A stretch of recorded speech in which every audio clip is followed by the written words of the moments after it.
Assalamualaikum warahmatullahi wabarakatuh. Halo teman-teman semuanya, kembali lagi saya di channel Emma Rosina Dewi. Kali ini kita akan berdiskusi tentang peluang suatu kejadian. Ada yang sedang belajar tentang peluang? Nah, simak baik-baik ya.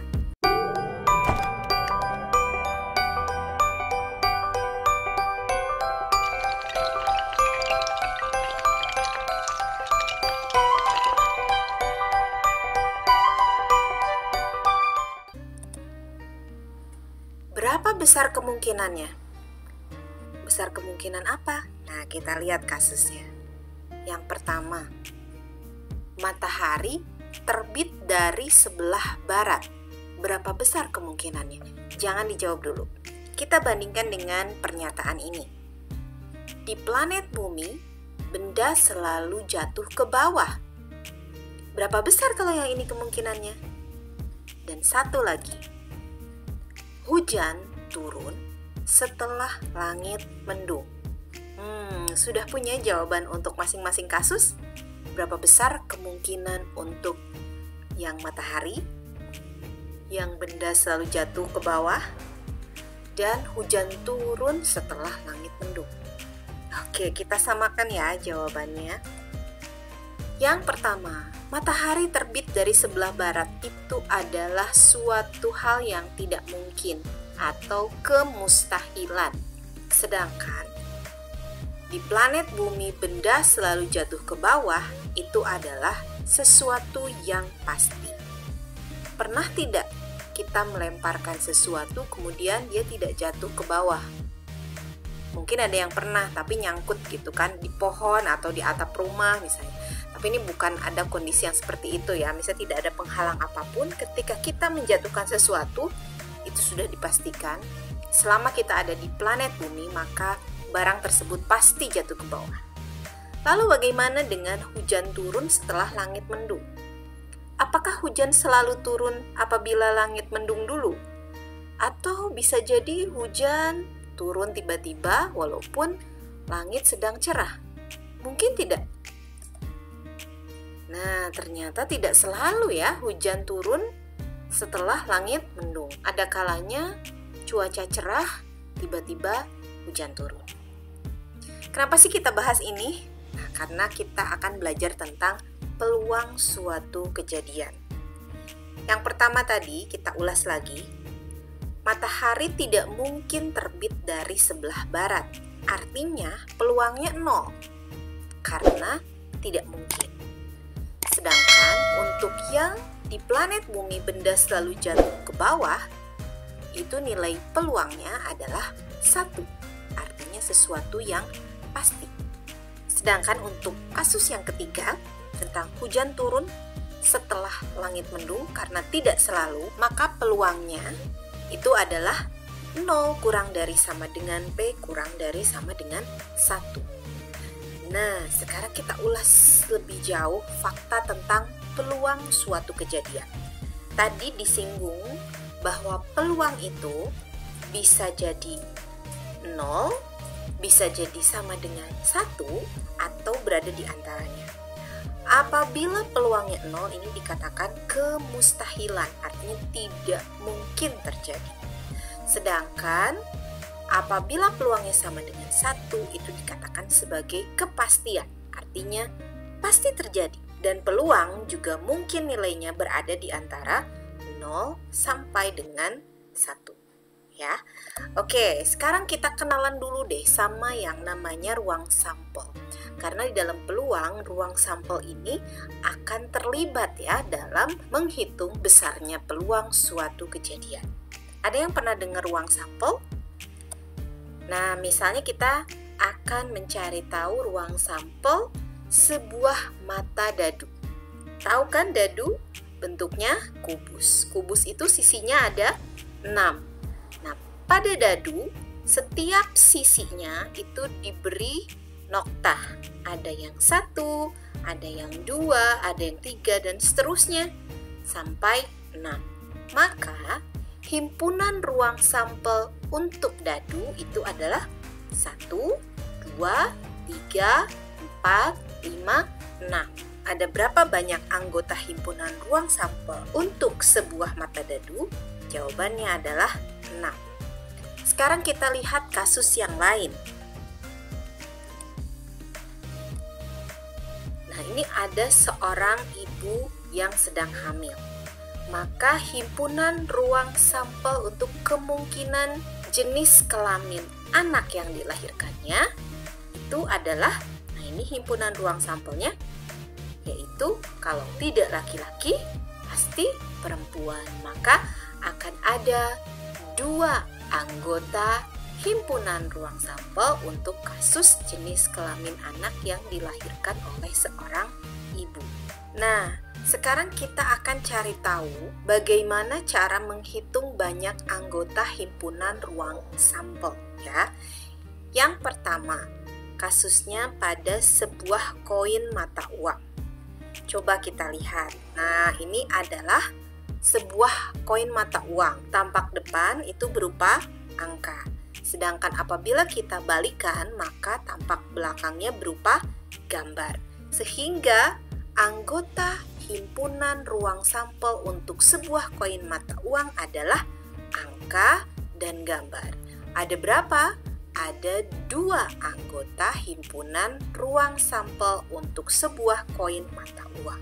Sekarang kita kembangkan. Bagaimana dengan banyak anggota himpunan ruang sampel pada 2 buah koin mata uang?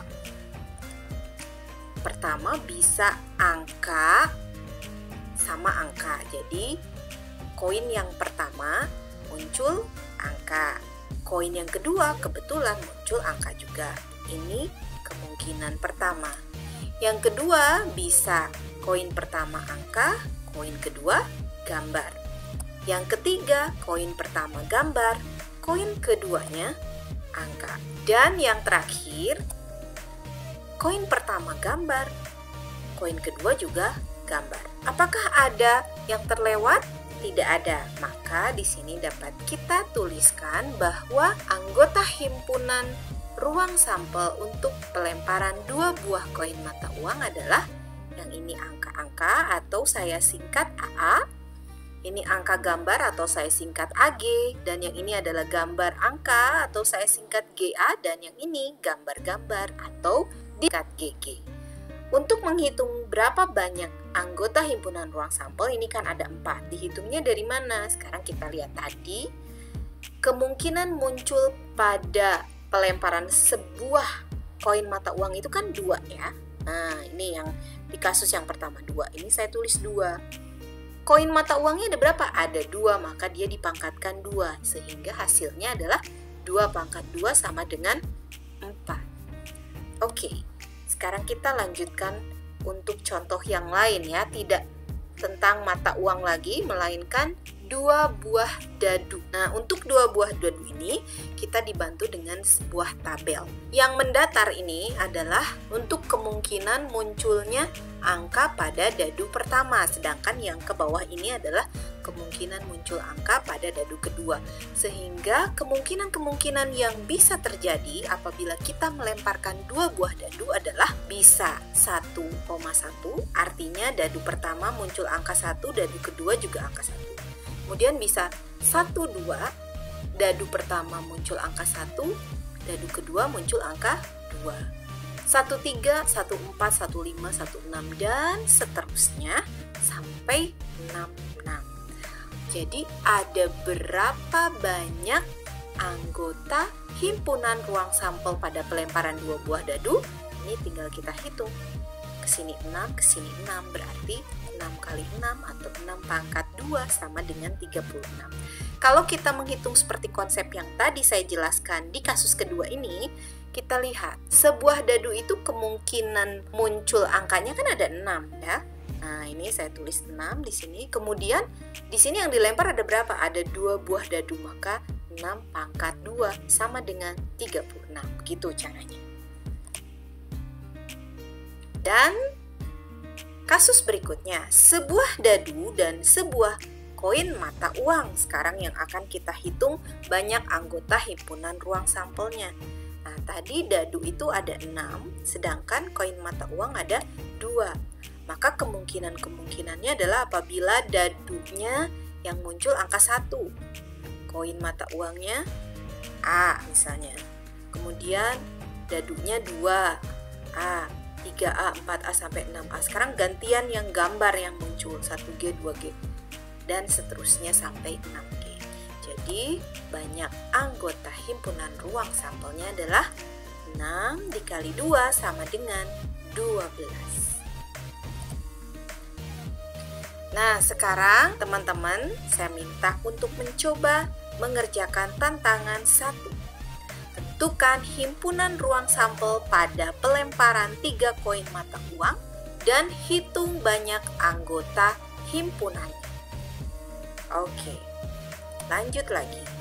Sekarang bagaimana sih rumus peluang suatu kejadian? Kita namakan kejadiannya kejadian A saja ya. Ternyata peluang suatu kejadian A dapat dirumuskan dengan PA sama dengan NA dibagi NS. Apa itu PA, NA, dan NS? Kita lihat.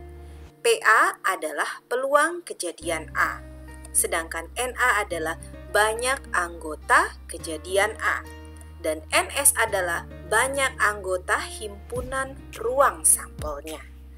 Mudah ya? Sekarang yuk kita hitung peluang. Nah, peluang apa yang akan kita hitung? Ini sudah muncul dadu. Oh, berarti berkaitan dengan dadu. Untuk soal pertama, hitung peluang muncul mata dadu 4 pada pelemparan sebuah mata dadu. Nah, solusinya adalah kita tulis dulu himpunan ruang sampel pelemparan sebuah dadu, yaitu angka 1, 2, 3, 4, 5, 6. Kenapa angka 4 saya kasih warna merah? Karena yang akan dicari adalah peluang muncul mata dadu 4 ya, bernilai 4. Ada berapa? Ada 1. Kita tuliskan dulu tadi rumus untuk menghitung peluang suatu kejadian A, bahwa PA sama dengan NA dibagi NS. Kejadian A-nya tentang apa? Yaitu kejadian munculnya mata dadu bernilai 4 pada sebuah mata dadu ya. NA-nya berarti banyaknya 4 yang muncul, yaitu 1. Sedangkan NS-nya ini semua anggota ruang sampel ada 6. Jadi peluang muncul mata dadu 4 pada pelemparan sebuah dadu adalah 1/6. Mudah ya? Sekarang kita coba untuk soal nomor 2. Hitung peluang muncul mata dadu genap pada pelemparan sebuah mata dadu. Caranya sama. Kita akan lihat dulu ruang sampel untuk sebuah mata dadu. 1, 2, 3, 4, 5, 6. Yang saya merahi adalah mata dadu bernilai genap, yaitu 2, 4, dan 6. Ada berapa? Ada 3, tinggal kita masukkan ke dalam rumus peluang. NA-nya kita ganti 3 dan NS-nya kita ganti 6. Jadi peluang muncul mata dadu genap pada pelemparan sebuah mata dadu itu adalah 3/6, atau boleh kita sederhanakan menjadi 1/2. Soal ketiga, hitunglah peluang muncul mata dadu bernilai sama pada pelemparan 2 buah mata dadu. Hati-hati, ini dadu yang dilemparnya ada 2, berbeda pada soal nomor 1 dan nomor 2. Kita harus minta bantuan dulu tabel yang tadi sudah kita tampilkan. Nah, di sini sel-sel yang saya warnai kuning ini merupakan sel-sel dengan nilai mata dadu sama. Ternyata dari semua kemungkinan, dari 36 kemungkinan, itu hanya 1, 2, 3, 4, 5, hanya 6 ya, yang bernilai sama untuk mata dadu 1 maupun mata dadu 2. Kita masukkan ke rumus peluang. PA sama dengan NA dibagi NS. Tinggal kita masukkan, NA-nya ada 6, karena ini yang bernilai samanya ada 6. Kemudian NS banyak anggota himpunan ruang sampelnya ada 36. Disederhanakan menjadi 1/6. Tantangan kedua harus teman-teman coba. Pada pelemparan 2 buah dadu, Afif mengatakan bahwa peluang muncul dadu dengan jumlah angka sama dengan 13 adalah tidak mungkin. Apakah teman-teman setuju dengan Afif? Kemukakan alasannya. Yuk lanjut ke contoh soal berikutnya. Tio memiliki 12 kelereng yang ia simpan dalam sebuah kantong. 3 kelereng berwarna hijau, 4 kelereng berwarna biru, dan sisanya berwarna hitam. Jika ia ingin mengambil sebuah kelereng hitam dari kantong tersebut, berapa sih peluang Tio mendapatkan kelereng hitam tersebut? Nah, coba kita cari solusinya ya. Kita hitung dulu banyak kelereng yang berwarna hitam. Jika totalnya ada 12 kelereng, maka 12 dikurangi 3 kelereng hijau dan dikurangi 4 kelereng biru. Berarti sisanya yang berwarna hitam adalah 5 kelereng. Kemudian banyak anggota himpunan ruang, sampelnya adalah 12 karena kelereng yang ada di kantong ada 12. Kita masukkan ke dalam rumus. Peluang terambil kelereng berwarna hitam adalah banyak kelereng berwarna hitam dibagi banyak kelereng semuanya ya. Maka tinggal dimasukkan banyak kelereng hitamnya 5, jumlah semua kelerengnya 12. Jadi peluang Tio untuk mendapatkan kelereng hitam dari kantong tersebut adalah 5/12. Tantangan ketiga, teman-teman hanya diminta untuk ngecek benar tidak sih pernyataan ini. Kasusnya, Indri memiliki sebuah kotak berisi 3 bola merah dan 5 bola putih. Ia meminta adiknya mengambil sebuah bola merah dari kotak tersebut. Dengan sangat optimis, sang adik berkata bahwa ia pasti berhasil dengan mudah mengambil bola merah tersebut karena memiliki peluang lebih dari 50%. Benar tidak ya pernyataan adik Indri ini? Nah, kemukakan juga alasannya. Oke teman-teman, itu saja materi kita tentang peluang untuk bagian yang pertama. Di video berikutnya kita akan belajar bersama lagi masih materi tentang peluang. Sebelum mengakhiri video ini, saya ingin sampaikan sebuah quotes. Kenyataan hidup mengajarkan bukan peluang yang menciptakan kemauan, tapi kemauanlah yang menciptakan peluang.